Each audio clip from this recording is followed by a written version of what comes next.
নবীজি বলেন এমন ভাবে ইবাদত করবা যেন মনে হয় যে আল্লাহকে দেখতে পাচ্ছ। যদি না পাও তোমার ইমানের দুর্বলতার কারণে, তাহলে এই বিশ্বাস নিয়ে দাঁড়াবা যে অবশ্যই আল্লাহ আমাকে দেখছে, এর ভেতরে কোনো সন্দেহ নেই যে আল্লাহ আমাকে দেখছে। ওই রকম মন মানসিকতা নিয়ে, ওই রকম অ্যাক্টিভিটিস নিয়ে আমরা বলছি আলহামদুলিল্লাহ। মান ক্বালা বিহি সাদাকা, যারা কোরআন দিয়ে কথা বলে দুনিয়ায় তারা সত্য কথা বলে। আজকে থেকে জীবনের যতদিন বেঁচে আছি সিদ্ধান্ত নেওয়া লাগবে যে কথা শুনলে আমরা কোরআনের কথা শুনবো। কোন বাবা কি বলেছে, কোন দাদা কি বলেছে, ওইটার নাম ইসলাম না। আপনাদের চট্টগ্রামের এই লাইনটা এইগুলোই বেশি চলে। বাবা কি বলে, দাদা কি বলে, মুরব্বী কি বলে, এইগুলো চলে। সৈয়দ আবুল আলা মওদুদী রহমতুল্লাহ আলাইহি উনি ওনার কিতাবে লিখেছেন, আমি ইসলাম মানতে গিয়ে দেখেছি আল্লাহ কি বলেছে, রসুল কি করেছে। আমি যদি দেখতাম যে আমার মুরব্বী কি বলেছে, আমার দাদা কি করেছে, তাহলে আমি হেদায়েত পেতাম না।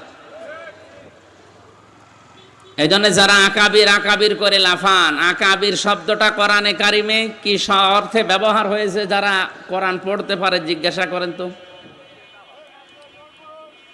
কাফেরদের চরিত্র ছিল ওইটা। কোরআন দিয়ে, নবীর আদর্শ দিয়ে ডাক দিলে ওরা বলতো না ও কথা আমাদের দরকার নেই, আমাদের বাপ দাদা মুরব্বী আকাবিররা যা রেখে গেছে ওইটাই আমাদের জন্য যথেষ্ট। এ কথা কাফেরদের। কাদের? এই রোগ এখন আমাদের ভেতরে ঢুকেছে। কোরআনে কারিমে আল্লাহ পাক বলেন, ওয়াইযা কিলা লাহুম তাআলাউ ইলা মা আনজালাল্লাহু ওয়া ইলার রাসূলি ক্বালু হাসবুনা মা ওয়াজাদনা আলাইহি আবাআনা।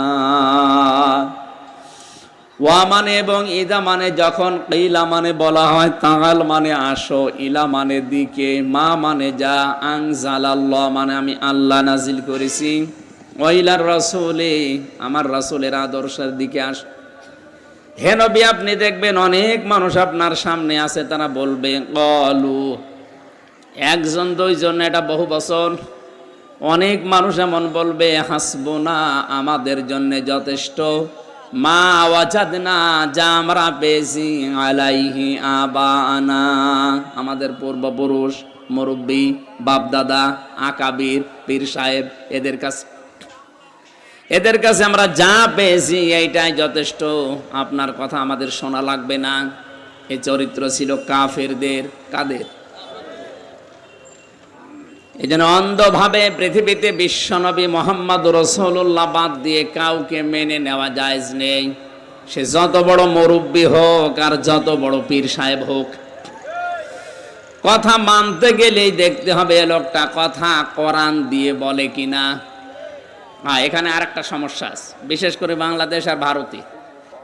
এক কথা বলবেন না, ভালো করে শুনেন। নবীজির হাদিসের প্রথম শব্দ ছিল মান ক্বালা বিহি সাদাকা, যারা কোরআন দিয়ে কথা বলে এরা সত্য কথা বলে। কিন্তু বাংলাদেশের এই 64 জেলা আর ভারতের কয়েক একটা প্রদেশ ঘুরে দেখলাম কোরআন দিয়ে এই কথা বলছে, কিন্তু ব্যাখ্যার নামে অধিকাংশ জায়গায় হচ্ছে অপব্যাখ্যা।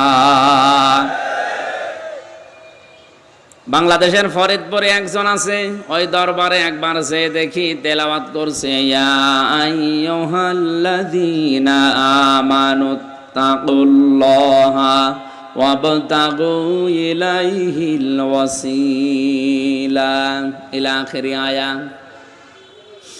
সূরা মায়েদার 35 নম্বর আয়াত আসরের নামাজের পরে পড়লো।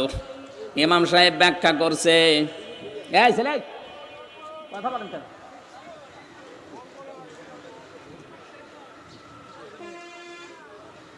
এখানে সমস্যা কি? যান ওখানে যান, তাড়াতাড়ি যান, আপনি এখানে শুয়ে বসেন, আরো বেশি যান, যান।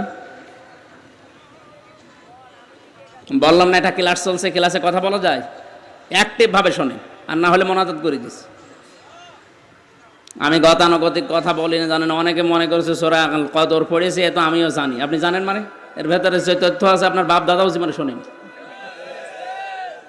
আমি 1 ঘন্টা কথা বললে অন্তত 50 ঘন্টা ওই আয়াতের উপরে পড়ে আসে। আপনি দেখেন আজকে আয়াত থেকে কি বের হয়, যে শুনবেন তো। বারবার যদি ডিস্টার্ব হয় আমি তো পড়ে আসা জিনিসগুলো ভুলে যাব, নাকি আমি বানিয়ে বানিয়ে বলবো? এমনি কি ঝামেলা আছে দেখছেন না? কথা যেদিকে নিয়ে যায় ওরা উল্টি অন্যদিকে নিয়ে যায়।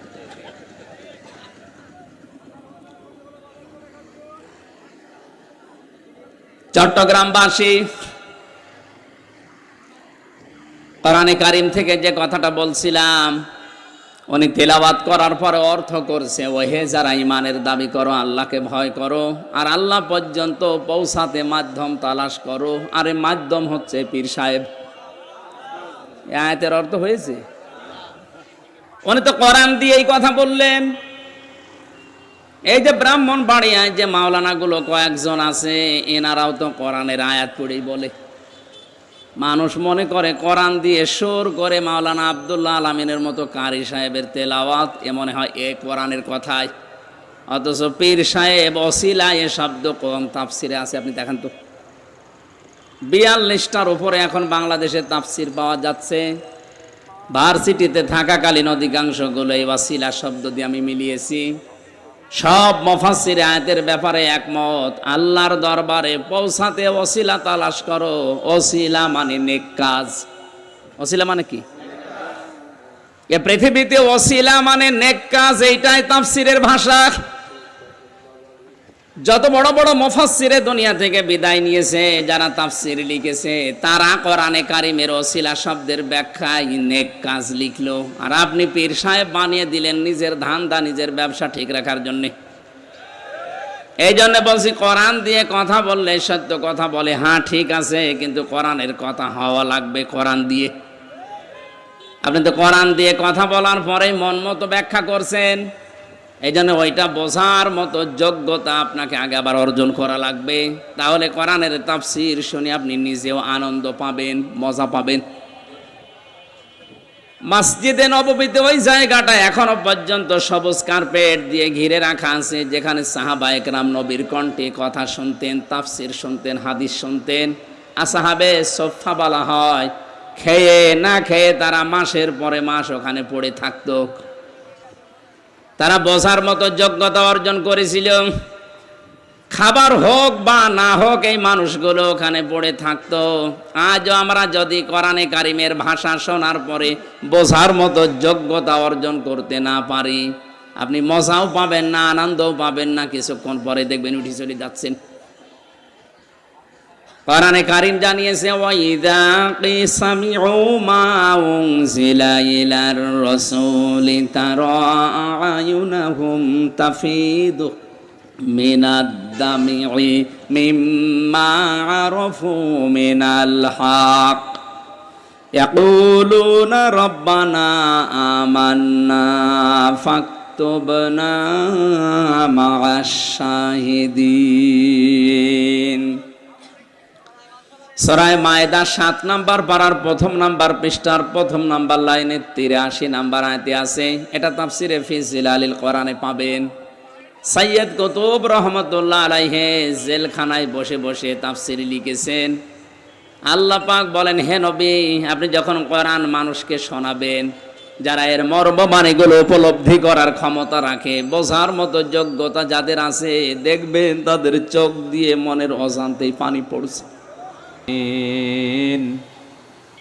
লাইলা ওয়া নাহারান ফিত তারফাইন ফাকাদ ক্বালা আল্লাহু তাআলা ফি কালামিহিল মাজিদ ওয়া বুরহানিহিত তাওহীদ। আউযু বিল্লাহি মিনাশ শাইতানির রাজিম। বিসমিল্লাহির রহমানির রহিম। ইন্না আনজালনাহু ফি লাইলাতিল কদর ওয়া মা আদরাকা মা লাইলাতুল কদর লাইলাতুল কদরি খায়রুম মিন আলফি শাহরিন তানাজ্জালুল মালাইকাতু ওয়ার রূহু ফিহা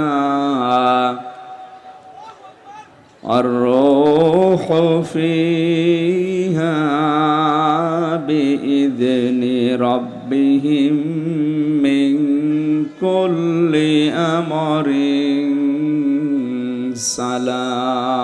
سلام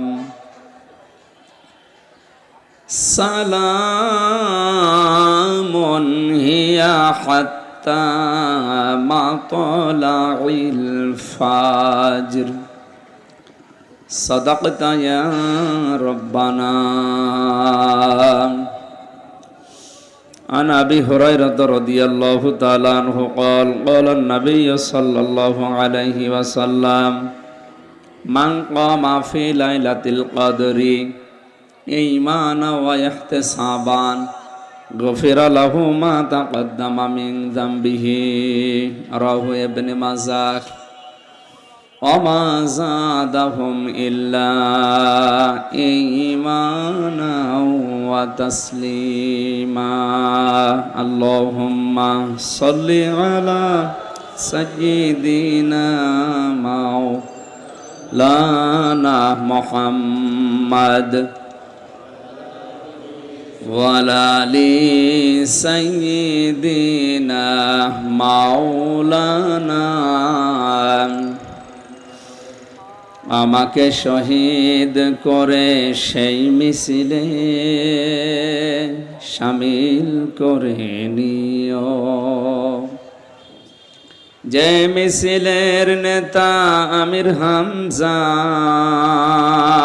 খবায়েব খাবাব, খোদার ছিল যারা অতি প্রিয়, শামিল করে নিও।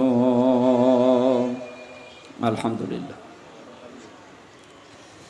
চট্টগ্রাম জেলার ফটিকছড়ি থানার অন্তর্গত উত্তর 12 মাসিয়া আদর্শ যুব কল্যাণ পরিষদের উদ্যোগে তাফসিরুল কোরআন মাহফিলের স্বনামধন্য সভাপতি জনাব মোহাম্মদ জানি আলো, চেয়ারম্যান 2 নম্বর দাঁতমারা ইউনিয়ন পরিষদ। এতক্ষণ পর্যন্ত কোরআনে কারিম থেকে যিনি আলোচনা রাখলেন, বগুড়া থেকে আগত ইসলামিক চিন্তাবিদ, মুফাসসিরে কোরআন, শ্রদ্ধাভাজন বড় ভাই জনাব মাওলানা আব্দুল্লাহ আল আমিন, আতালাল্লাহু উমরাহু ওয়া বারাকাল্লাহু ফি হায়াতি, বলেন আমিন। মঞ্চে বসা ওলামা একরাম, সামনে বসা মুসলমান ভাইরা, পর্দার আড়ালের সম্মানিতা মা এবং বোনেরা, প্রশাসনের ভাইরা, প্রাণপ্রিয় চট্টগ্রামবাসী, দল মত নির্বিশেষে কোরআনের অনুষ্ঠানে রমজানুল মোবারকে নাজাতের অধ্যায়ে গভীর রজনীতে যে মানুষগুলো আমরা আসলাম, খুশি হয়ে বলছে আলহামদুলিল্লাহ। আপনারা হয়তো জানেন আমি এই 15 দিন ছিলাম মক্কা মদিনায়। গতকাল নেমেছি বাংলাদেশে, নেমে এখানে কক্সবাজার ছিলাম, এরপরে এখানে, এখনো বাড়িতে যেতে পারিনি। আজকে হয়তো শেষ করে বাড়িতে পৌঁছাতে সকাল 12টা-1টা বেজে যাবে। দোয়া করছি, এটা যেহেতু একটা তাফসিরের ক্লাস, তাফসিরুল কোরআন মাহফিল লিখে দিয়েছেন, ক্লাস যেভাবে করা লাগে কোরআনের ইনশাআল্লাহ চেষ্টা চালাবো। একটা ক্লাস হয় খুব বেশি না, 40 থেকে 45 মিনিট। বিশ্ববিদ্যালয়ে যখন ছিলাম আমরা দেখেছি যারা ক্লাস নেয় 45 মিনিটের পরে অন্য একটা স্যার এসে হাজির হয়ে যায়। ভার্সিটিতে যারা ক্লাস নেয় ওদের যোগ্যতা নেই, এই জন্য 45 মিনিটে শেষ করে দেয় নাকি? হ্যাঁ, কেন? আমার মনে হয় আমার বিশ্ববিদ্যালয়ে থাকাকালীন ডক্টর জিয়াদ মিশরের, ডক্টর লোকমান স্যার আমাদের কুষ্টিয়ার, এই সমস্ত ডক্টরগুলো যখন ক্লাস নিত, ওনারা যেভাবে কোরআন বোঝাতে পারে, আমরা সামনে যারা 80 থেকে 82 জন ছেলেরা ছিলাম, আমার যতটুকু ধারণা ডক্টর লোকমান স্যার যদি ওই 45 মিনিট না 45 ঘন্টা একাধারে কোরআন নিয়ে বক্তব্য দেয়, কেউ চলে যাবে না। হ্যাঁ, বোঝার মতো আবার লোক থাকা লাগবে। আমি স্যারের সাথে মাস্টার্স শেষ করার পরে কয়েকটা মাহফিল করেছিলাম। আমারে বলে, হামজা তুমি আমার পরে ওঠো। কেন? কারণ আমি যে ধাঁচে কথা বলি মানুষ থাকবে না, এটা শুধু ময়দান পড়ে থাকবে। তুমি আমার পরে ওঠো, আমি অন্তত কিছু আধা ঘন্টা 45 মিনিট একটা ক্লাস নিয়ে চলে যা। মানুষ জানি যে ওরা যাবে না, থেকে যাও শেষ পর্যন্ত। এই যে সারাটা জীবন যে লোকটা আমাকে পড়িয়েছে, ডক্টর সাইফুল ইসলাম সিদ্দিকী, জামালপুরে,